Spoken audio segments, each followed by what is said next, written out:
Pernah nggak temen-temen ngerasa kalau hidup ini cuman kayak daily quest yang ngebosenin? Teman-teman bangun, sekolah atau kerja, habis itu pulang bawa poin, and repeat. Semuanya tuh kayak udah terprogram dan teman-teman nggak bisa keluar dari script yang udah ada. Tapi ternyata masalahnya adalah sebenarnya teman-teman ini takut buat keluar dari script tersebut. Kita takut kalau misalkan kita udah jadi orang yang bebas, kita nggak tahu mau ngapain. Salam para player kehidupan. Kali ini kita bakal bahas bukunya Paulo Freire tentang Pedagogy of the Oppressed atau pendidikan kaum tertindas. Nah, lebih tepatnya di bagian awalnya dulu, karena rencanaku mau bikin beberapa part video tentang buku ini. Dan di awal, tentunya Freire nggak langsung ngasih solusi, tapi di sini Freire ngasih peringatan keras tentang satu hal, yaitu ketakutan akan kebebasan.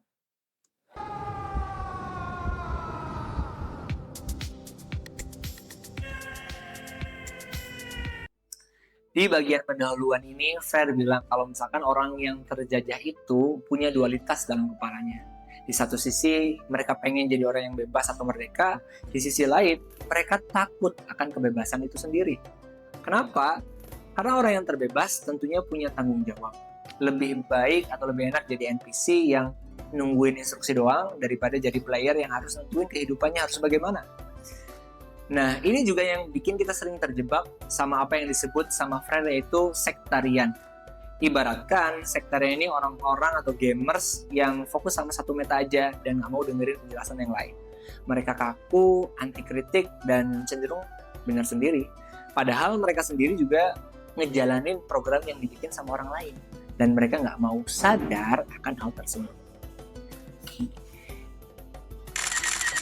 Karena buku yang ngomongin tentang pendidikan, sekarang kita coba bawa hal tersebut ke kebijakan pendidikan yang ada di Indonesia. Game over. Teman-teman pasti sering dengar istilah ganti menteri, ganti kebijakan, atau ganti kurikulum. Dari mulai KBK, KTSP, K13, sampai kurikulum merdeka. Ya walaupun sekarang nggak diganti, tapi lebih ke concern pendekatannya katanya, yaitu pendekatan deep learning. Tapi yang jadi pertanyaannya, apakah kita sudah bebas? Atau ini cuman update page yang ngeganti user interface doang? Karena pada faktanya di tahun 2022, PISA ngelakuin sebuah riset yang ternyata user Indonesia ini masih nge-lag dalam segi penalaran kritis. Kenapa? Karena engine-nya masih sama, yaitu engine kepatuhan. Nah, kebijakan seringkali cuma jadi obat penenang. Ganti nama pelajaran, atau hal-hal lainnya, tapi ya masih gitu-gitu aja. Guru masih tetap jadi admin yang megang kontrol penuh, dan siswa cuma jadi user yang mau nggak mau harus terima terms and condition-nya. Walaupun di sini kita bisa bilang, admin pun terjebak sama sistem yang udah dibuat.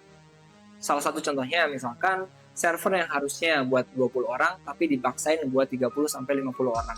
Yang akhirnya mau nggak mau admin ya nge-efektifin waktu dan juga nge-efektifin ke beberapa user yang bagus-bagus doang. Nggak bisa secara menyeluruh. Lawan dari sektarian menurut Freire yaitu menjadi radikal. Tapi ingat, radikal yang dimaksud bukan ekstremis ya. Karena cenderung masih banyak orang-orang yang berpikir radikal atau menjadi radikal itu yang menjadi orang-orang yang ekstremis. Ini tentang radix atau akar.